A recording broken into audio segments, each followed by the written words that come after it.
Well, it was a long, long time ago. I was waitressing at a restaurant about a half a mile down from where he worked.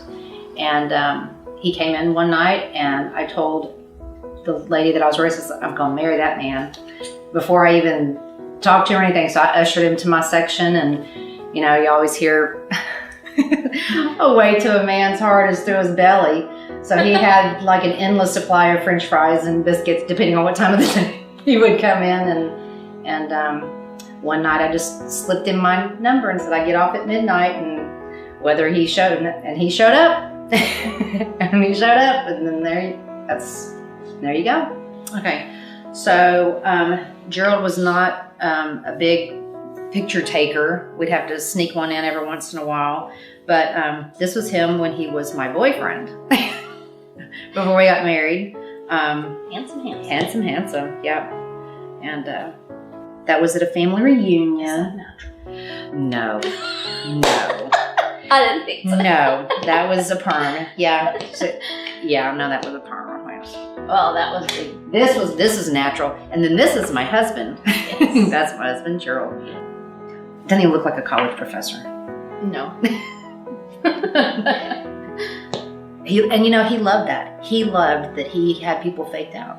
He loved that. He loved that he wanted people to try to guess what he did for a living, because, you know, the distinguished professor of the computer science department, you saw that one in the scrapbook of him without a shirt, on a motorcycle. What did you think he did when you went up to him? I thought he was a truck driver, because he came in and he was wearing this red muscle shirt and jeans and these black, we used to call them the roach killing pointy toe boots that were really popular back in the 70s. And he was wearing that, and he was just this, oh my God, he was just this awesome thing walking in the door. We had a ranch out in Rock Springs, and we had horses, and it was just that time of the year where we were worming them and doing all this stuff, and so we had them all tied up against the fence to start doing that. Well, one of the horses got spooked and just beat the fool out of him, and you know, didn't break anything or anything, but we had just noticed over time his bruises weren't healing. He just got real tired, and so we took him to our family doctor, who ran just the regular test and did some blood work on him. And the very next morning at 6:30 in the morning, our doctor called us personally on the phone and said, I've made an appointment with an oncologist for you today at 9 o'clock. That's how we found out. And but he had a fall. What kind of led up is he had the last fall he had was it was a bad fall. Right. And that's when I really noticed, I sensed that he was giving up. I mean, I sensed the fight was kind of not there anymore. He got to where he couldn't walk, had him in a wheelchair, was kind of wheeling him around, and then I had him out here one day, and he says, I think I want to go lay down. Which was unusual for him. And he just never got out of bed after that.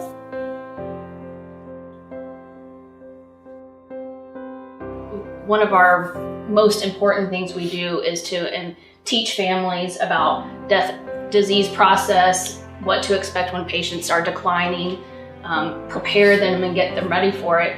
You know, no one's ever ready for it to happen, but we want them to be prepared for and know what to expect, what's coming.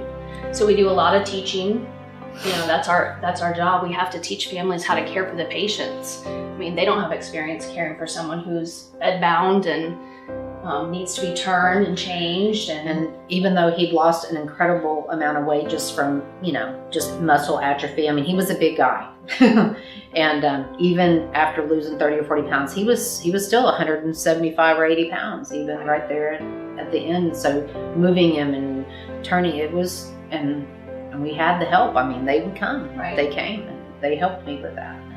And it doesn't matter if someone's dying from cancer or heart disease or lung disease, the process that leads up to their death is the same. You know, you see weakness, you see decline, and then they eventually become too weak to get out of bed. You just have to prepare a family that that's going to happen. And then what do you do when that happens? Mm-hmm.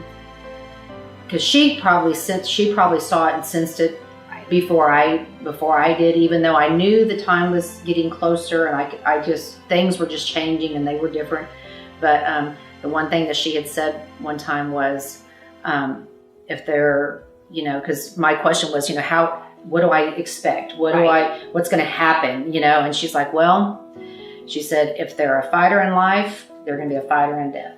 And which was her way of saying, just kind of prepare yourself for that, because he was a fighter. Right. And he fought it till his last breath. Well, God, the minute she walked in the door and set her big bag down and sat at the table, look at her. She's just the cutest thing ever. And she's got the sweetest smile. She laughs so easily. Yes. And Gerald and I, we have our personalities.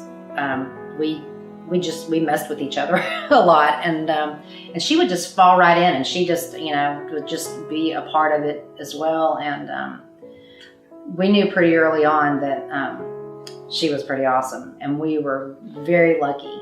This place is just awesome to support the just the things that they offer, and the littlest things. Can we bring you flowers?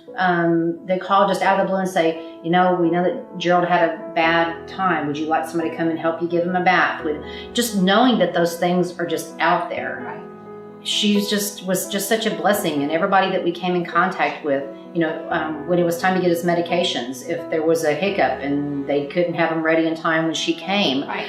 The guy, Chris would call or Harley would call, and I'm like, okay, he's having a good day. He wants to go to lunch. So, I'll meet you. It didn't matter. They'd meet me in Wendy's parking lot. They'd meet me, out on the highway. The accommodation was just incredible. And if they were ever put out or if they were ever unhappy, you would never know it. You can tell they love their job. They love their job. Right. Jennifer is a part of our family. Yeah. Right. When she called me the night that Gerald passed away, one of my first words was, I'm going to miss you. It's built a special relationship with patients and their families. Death is just another part of life's journey, though, So just like there's nurses that bring lives into the world, there has to be someone that helps prepare people to leave it. Mm-hmm. So is that your philosophy? After Gerald died, you wrote me the most wonderful, inspiring letter. Would you read it to me? I would be glad to. I was worried in one respect that I would not ever see you again. And I wanted you to know how we felt about you and all that you did. And so anyway, it says, Dear Jennifer, I don't even know where to begin except to say thank you. Thank you for being such a great nurse to Gerald. Thank you for being so incredibly supportive. Thank you for being truly tuned in to his needs. Thank you for being so caring to me. Thank you for your personal touch. Thank you for the comic relief. And thank you for sharing your life with us. You need to know how much Gerald thought of you. On the few occasions you weren't able to come, he was always so disappointed. Even though those who came were just perfect, he wanted his Jennifer. I pray that you know what a positive impact you had on him. He so very much looked forward to your weekly visits. His first question on Monday mornings is, Jennifer coming today? Even when I knew you weren't, I wouldn't tell him because he would get kind of bummed. You honestly made a difference in his quality of life this last year, and I will always love you for that. You cared. Oh my goodness, you cared. You cared so much. I only hope and pray that the families recognize what a gift from God they have in you being their loved one's nurse through hospice. I do hope that someday we cross paths again, but in the meantime, take care of those precious babies. Good luck with the ongoing training of your new puppy. Continued success in your career. Lord knows we need more like you. And much love and hugs to the most wonderful nurse that I've ever had the pleasure of knowing. Take care, Jennifer, and thank you. Marquette and Kelsey.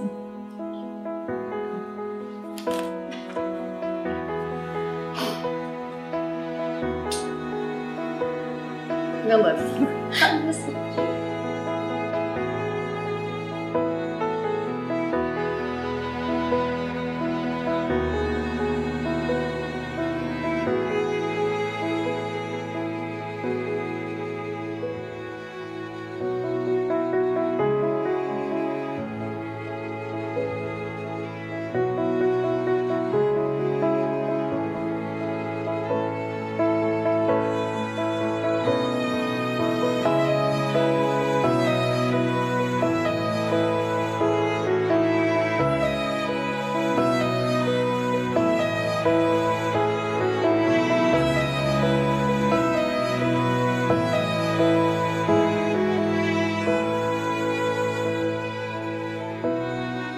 there's absolutely no doubt in my mind that that Peterson Hospice was the right choice for our family, for me and Gerald and Kelsey.